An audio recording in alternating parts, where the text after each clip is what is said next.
They booked a luxury cruise without me, but forgot one thing: I'm the one who owns the ship. I woke up before sunrise, same as always. You can take the girl out of the Navy, but those early hours still cling to you. Miami was quiet, too quiet.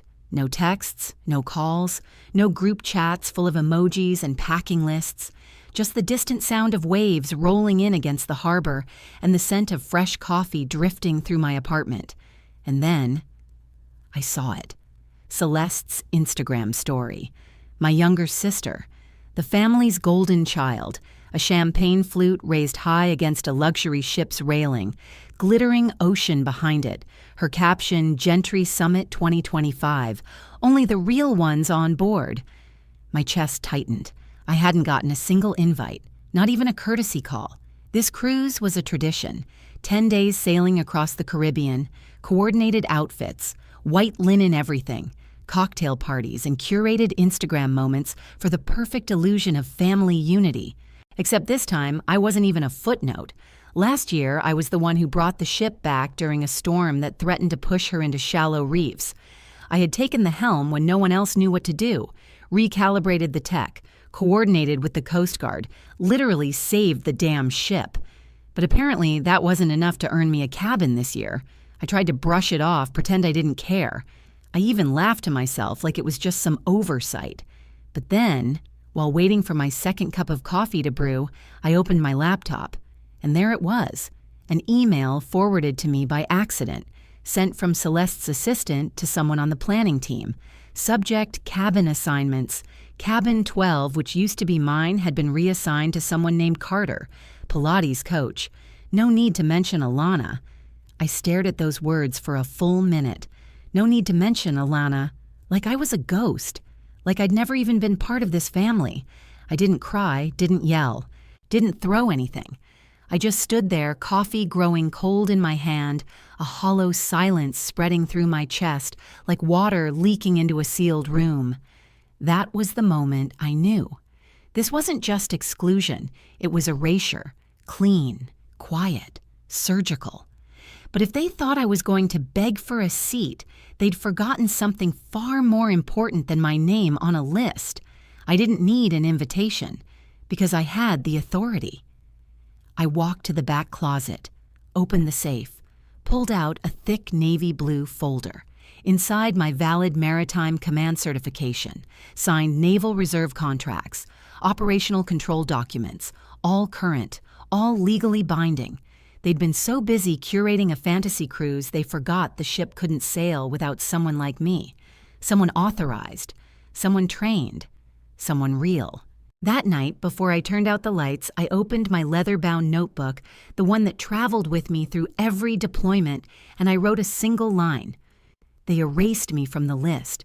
They forgot who signs the departure. And in that instant, something shifted. I wasn't just left behind. I had been underestimated, and they were about to learn what that mistake would cost them. But I had no idea just how far they'd already gone to keep me out. The next morning, I skipped the yoga mat and the boardwalk jog.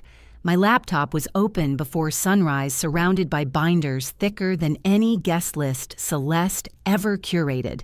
Maritime law, Naval Reserve protocols, partnership clauses buried beneath paragraphs no one in my family ever bothered to read.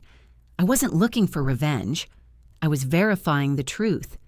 The Eleanor Blue wasn't just some party yacht. She was a hybrid vessel, dual certified for luxury cruises and advanced naval simulation. And deep in the operational charter, there was a clause I'd insisted on years ago. Any voyage utilizing the onboard simulation tech must be cleared by an actively certified technical captain. That captain me. I had never revoked my certification, never once stepped away from command. I simply stepped aside so they could pretend I didn't exist. But pretending has limits. Just to be sure, I called the one man who never sugarcoated a damn thing Commander Richard Odell, my old CO. He picked up after one ring. Alana. He barked voice like gravel dipped in Boston asphalt. What's wrong? Quick question, I said. If they launch without me using any military sim tech on Eleanor Blue, Are they violating protocol? Not if... He replied, they would be, flat out. Your name's still the primary tech authority on file. If they launch, they're breaking naval code. That's on them, not you. I hung up slowly, exhaling as I closed the folder on my desk. My own family, my blood, had tried to dance around federal regulations just to keep me off the ship. They weren't just ignoring me. They were trying to rewrite the entire narrative, erase the inconvenient truth that their glamorous, floating legacy still needed the daughter they couldn't bear to include. But the internet doesn't lie. I pulled up Celeste's latest press teaser. There she was, white jumpsuit, glowing in the sunrise, leading what she called a Leadership at Sea influencer seminar. Sponsored content galore, hashtags, branded merch, even drone footage, right on the ship's training deck. The same deck installed under my technical supervision. They were still profiting off the systems I helped build while branding this as a private event to avoid compliance. I felt sick, and then I got angry. I walked into the closet and pulled out the navy blue uniform I hadn't worn in 2 years. My Ella Lanner blue captain's jacket, silver trim, rank stripes pressed and ready. The fabric still smelled faintly of salt and starch. I pressed it, polished the badge, tucked my signed command certificate into a folder. No texts, no threats, no posts, just quiet surgical preparation. I ordered a car to the port of Miami. When I arrived, sunlight hit the Eleliner blue like a coronation spotlight. She glistened tall, proud, buzzing with linen-draped guests and overpaid staff dragging pastel luggage across the pier. A massive banner fluttered above them. Gentry Summit 2025, the voyage of visionaries. What a joke. I stepped onto the dock. Security barely glanced at me. I walked straight to the credentials table, dropped the folder in front of a startled officer, and said, "They forgot I wasn't invited, but I was always authorized." He opened the file. Eyes widened. He reached for his radio, stuttering a bit. But I didn't wait. I walked onto that pier like it was mine because in every way that mattered, it was. A string quartet played something delicate and smug. Celeste stood at the center of the deck, flanked by Henry and Edward, her pearl gray dress shimmering like a crown jewel in a showroom spotlight. She raised a crystal glass and purred into a live mic. "Here's to tradition, legacy, and loyalty. We only sail with those who understand it." The crowd clapped. The string lights sparkled. And just as the moment peaked, a voice rang out across the dock, Captain Gentry on board. It was Chief Officer Carlton, an old comrade from my first training voyage. His voice sliced through the violins like steel. "Welcome aboard, ma'am." Time froze. Celeste's hand halted mid-toast. Henry dropped his glass. Edward stared at the sea like it had answers. I didn't flinch. I just adjusted my cap and stepped forward. But the moment I walked past them, uniform, crisp, silent, and sure, they realized they hadn't left me behind. They'd walked straight into my waters. I didn't pause for applause. I didn't smile for the live stream. I just walked past the glittering champagne towers, past the floral arches and camera drones, straight up the gangway toward the technical command deck. My boots echoed over the polished planks, the only sound that didn't feel scripted. No one dared stop me. The guards recognized me. My ID badge still scanned green, and Carlton stood aside like I was royalty returning home. In the control center, everything felt familiar. I flipped open my maintenance checklist and got to work. Fuel logs, emergency protocols, satellite syncs, all of it reviewed with the same quiet precision I'd once used during active deployment in the Pacific. At the bottom of the form, I signed my name. Alana Cole, Interim Captain. Cleared to sail. Just 7 words. But they held more weight than every empty toast made on that upper deck. I handed the clipboard to the chief engineer, gave a simple nod, and turned to leave. What I didn't know, someone on the staff had filmed the entire thing, quietly. From the far edge of the deck, the footage hit social media within the hour. By nightfall, it had exploded, captioned, remixed, and looped into a dozen viral formats. One version slowed the moment I signed my name. Another used orchestral music zooming in as I handed off the checklist. The top comment, "Wait, she's the captain. So the outcast is the reason this ship floats." I didn't respond. I didn't have to. Let them piece it together themselves. Let the truth outpace the lies. By the time I reached the staff deck for dinner, the entire vibe of the cruise had changed. The air was thick, not with celebration, but with something else. Awareness. The guest list had laughed at me in private.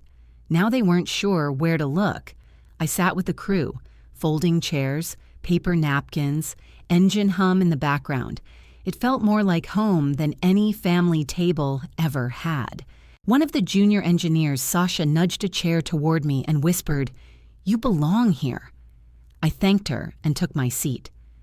Across the deck at the main table, Celeste sat framed by flickering lanterns, a pearl gray dress hugging her curated perfection.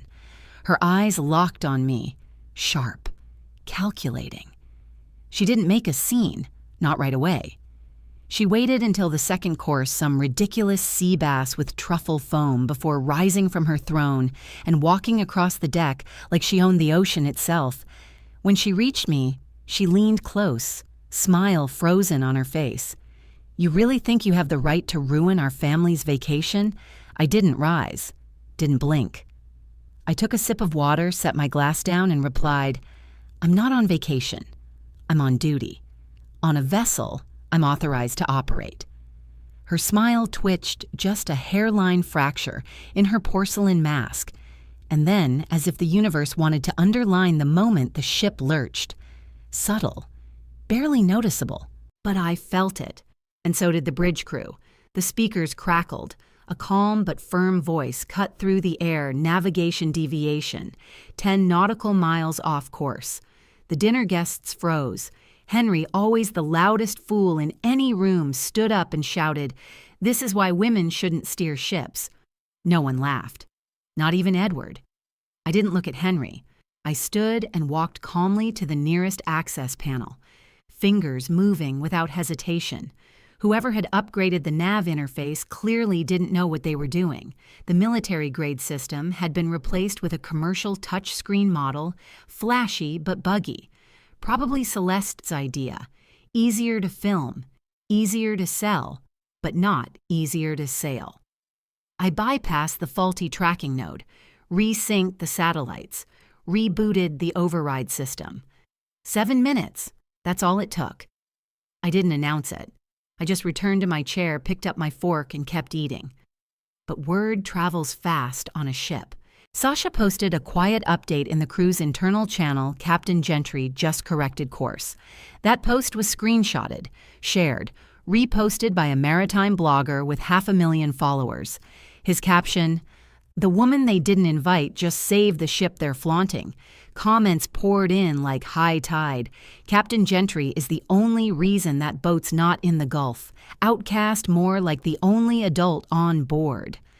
Later that evening, as dessert trays clinked and the sky turned violet, I heard footsteps behind me. It was my father, Edward Gentry. He approached slowly, hands clasped behind his back, like he was inspecting a golf course not facing the daughter he hadn't spoken to in over a year. He looked at me for a long moment, then said quietly, "You should be sitting at the main table, with the family, where you belong."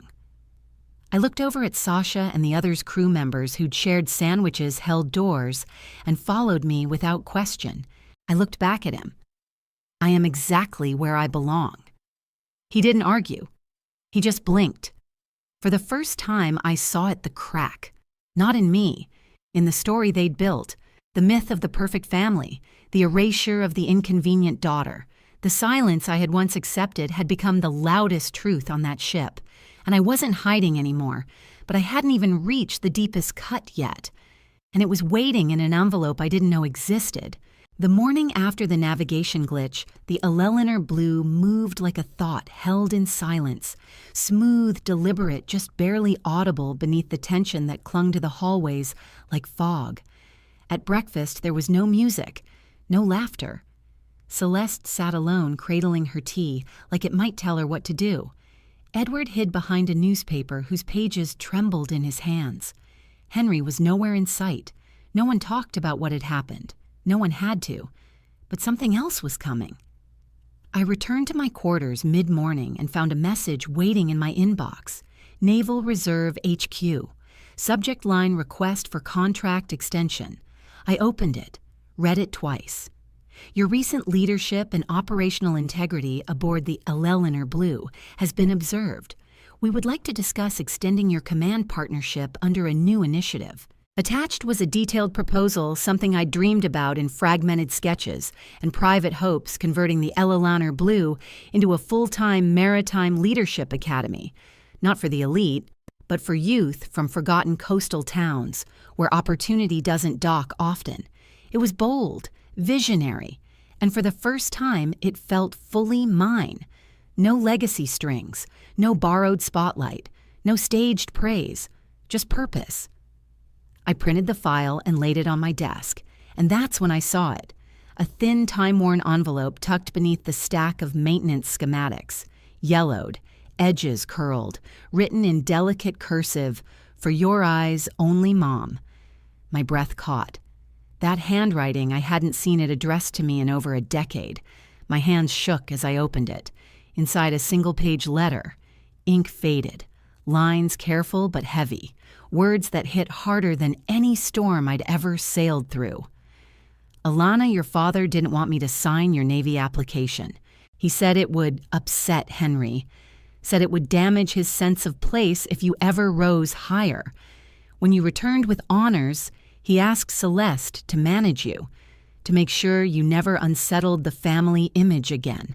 I never agreed, but I didn't fight. And that's the part I regret most. I'm sorry. Mom." I read it twice. The silence that had always shadowed me now had a signature. It wasn't just that I'd been excluded. I had been strategically erased because I disrupted the hierarchy, because I wasn't pliable, because I didn't make the men feel taller by shrinking myself. The storm in my chest built slowly. Not rage, not tears, just clarity. A kind of quiet heartbreak that comes when truth finally stops hiding. That evening, I found Margaret, my mother, alone in the ship's tea lounge, porcelain cup in hand, stirring a spoon long after the tea had gone cold. She didn't flinch when I sat across from her. "You wrote it," I said softly, placing the letter on the table between us. She didn't deny it. She just nodded. "You got it," she murmured. "Why now?" I asked. Her shoulders slumped. Not dramatically, just enough to reveal the weight she had carried, or refused to. "Because I thought silence protected us," she said.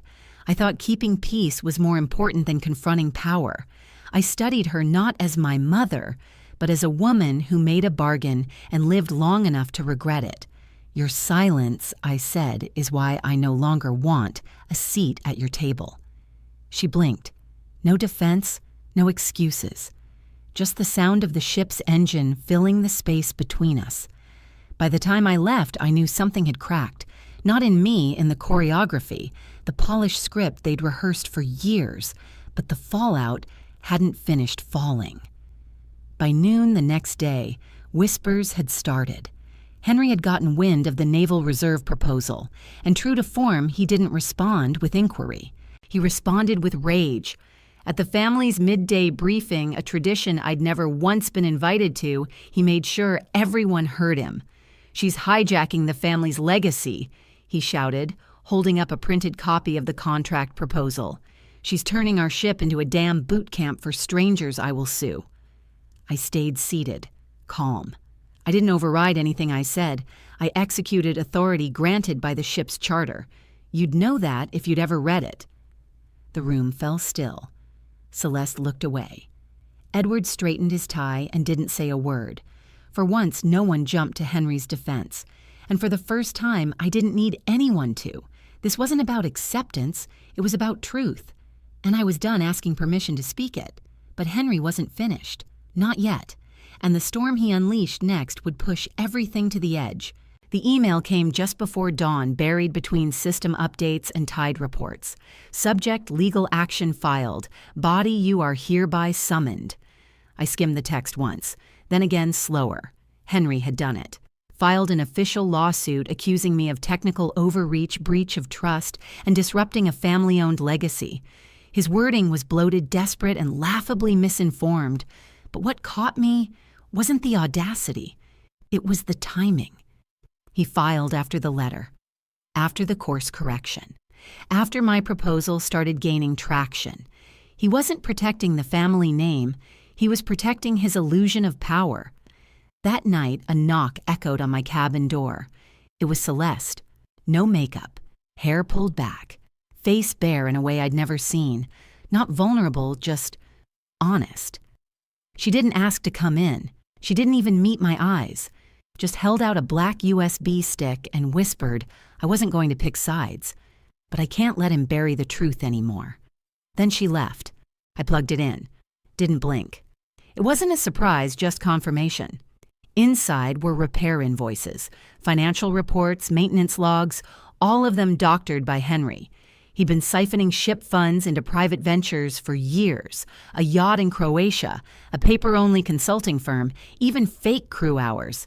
He hadn't just ignored the family legacy, he'd been bleeding it dry. The next morning, I found Celeste on the maintenance deck. She was sitting alone, hugging her knees, watching the sea like it might give her courage. I used to think you just liked making noise, she said quietly. But now I see you were trying to survive. You were just brave enough to do it without asking anyone's permission. I didn't answer right away. Then I said, "That's the difference between us. I wanted freedom. You wanted approval." She nodded, and for once she didn't defend herself. That afternoon, the hearing took place in the ship's lower lounge. No judge, no jury, just legal counsel, trust board reps, and a handful of longtime investors. Henry walked in first, smug as ever, until I started presenting. One by one, I laid down the documents like anchors. The original ship charter, signed by my grandfather. Federal training clearance under my name. Letters of commendation from the Naval Reserve. The official proposal to convert the Alleliner Blue into a maritime training platform. And then I slid the final file across the table, marked Confidential Henry Gentry. Inside, falsified logs, shell company deposits, ghost crew rosters, all time-stamped, all irrefutable. Henry's face paled. He looked down at the papers like they might vanish if he stared long enough. "You ruined my reputation," he muttered. "You embarrassed me." I leaned forward, voice steady. "You did that all by yourself. I just gave you the mirror." For a long moment, no one spoke. Then Margaret, my mother, placed her hand over Edward's, stopping whatever weak defense he'd been about to offer. Her voice cracked as she looked at me. I used to believe daughters should stay quiet. That silence kept things in place. But I see now, my silence gave rise to men who believed you were lesser. She turned to Henry, firm. "Enough, Ed. It's time you listened." And Uncle cleared his throat. "If Alana's the one keeping the ship running, why have we been treating her like a ghost?" Murmurs followed. Some nods. Something was shifting. Not all at once, but like a heavy curtain being slowly pulled back. I didn't stay for dessert. Didn't need to. I gathered my documents, folded them into a black binder, and stood. "I didn't come to reclaim a seat," I said. "I came to end the fiction you've all co-authored about me. If you want the truth, don't ask the loudest voice. Ask the one who built the ship." And then I walked out. No one stopped me. No one could. Because for the first time, the ship was mine. Not just by law, by truth. But even after the storm cleared, one question lingered: was healing still possible? And could family be rewritten, not erased? Exactly 1 week after the legacy dinner, a letter arrived. Thick cream stationery, blue ink, handwritten, no return address, just my name in elegant, looping script. Alana. Inside a single line. If you still have even a thread of trust left for me, meet me and Celeste on the Eleanor Blue. No speeches, no meetings, just the three of us. One time, I read it twice, then packed a small canvas bag. This time, I didn't board as an officer, not even as a captain. I boarded simply as a daughter and a sister. The ship was quiet that morning. Soft clouds, slow waves, the kind of day that held its breath. Margaret stood on the upper deck steps, slower now, but gaze steady. She handed me a thin folder, inside sketches, old journal pages, drawings from when she was younger. I wanted to be an artist once she said voice low, before I chose silence over chaos. I painted over my truth. But you chose truth from the start. That's braver than I've ever been, and I'm proud of you. Even if I didn't always know how to say it, I didn't cry. But something inside softened. Celeste sat nearby, knees pulled to her chest, like a child waiting to be told it's okay. I used to think being in control made me strong, she said. Controlling the cruise, the image, the brand. But every time you showed up, I felt like the background character in my own story. I didn't reply, not right away. Instead, I walked to the simulator console, fired up the emergency helm training system. Take the wheel, I told her. I'll coach from here. She blinked, then nodded, stepped forward. Her hand shook, but she followed instructions. Reset protocol, tide sync, stabilization test. Not perfect, but intentional. Behind us, Margaret stood still. Her silence for once felt like support, not avoidance. As the simulation ended, Celeste exhaled, smiling through quiet tears. We didn't talk much after that. We didn't need to. I didn't return for an apology. I returned to see if change was possible, and maybe to find out if I still had the strength to believe in it. 1 year later, Miami felt like a new place. I stepped out of my sunlit apartment wearing a navy polo embroidered with the logo Horizon Blue Survival Academy. The Eleanor Blue had been fully recommissioned, no longer a party yacht for curated memories, but a mobile maritime training hub.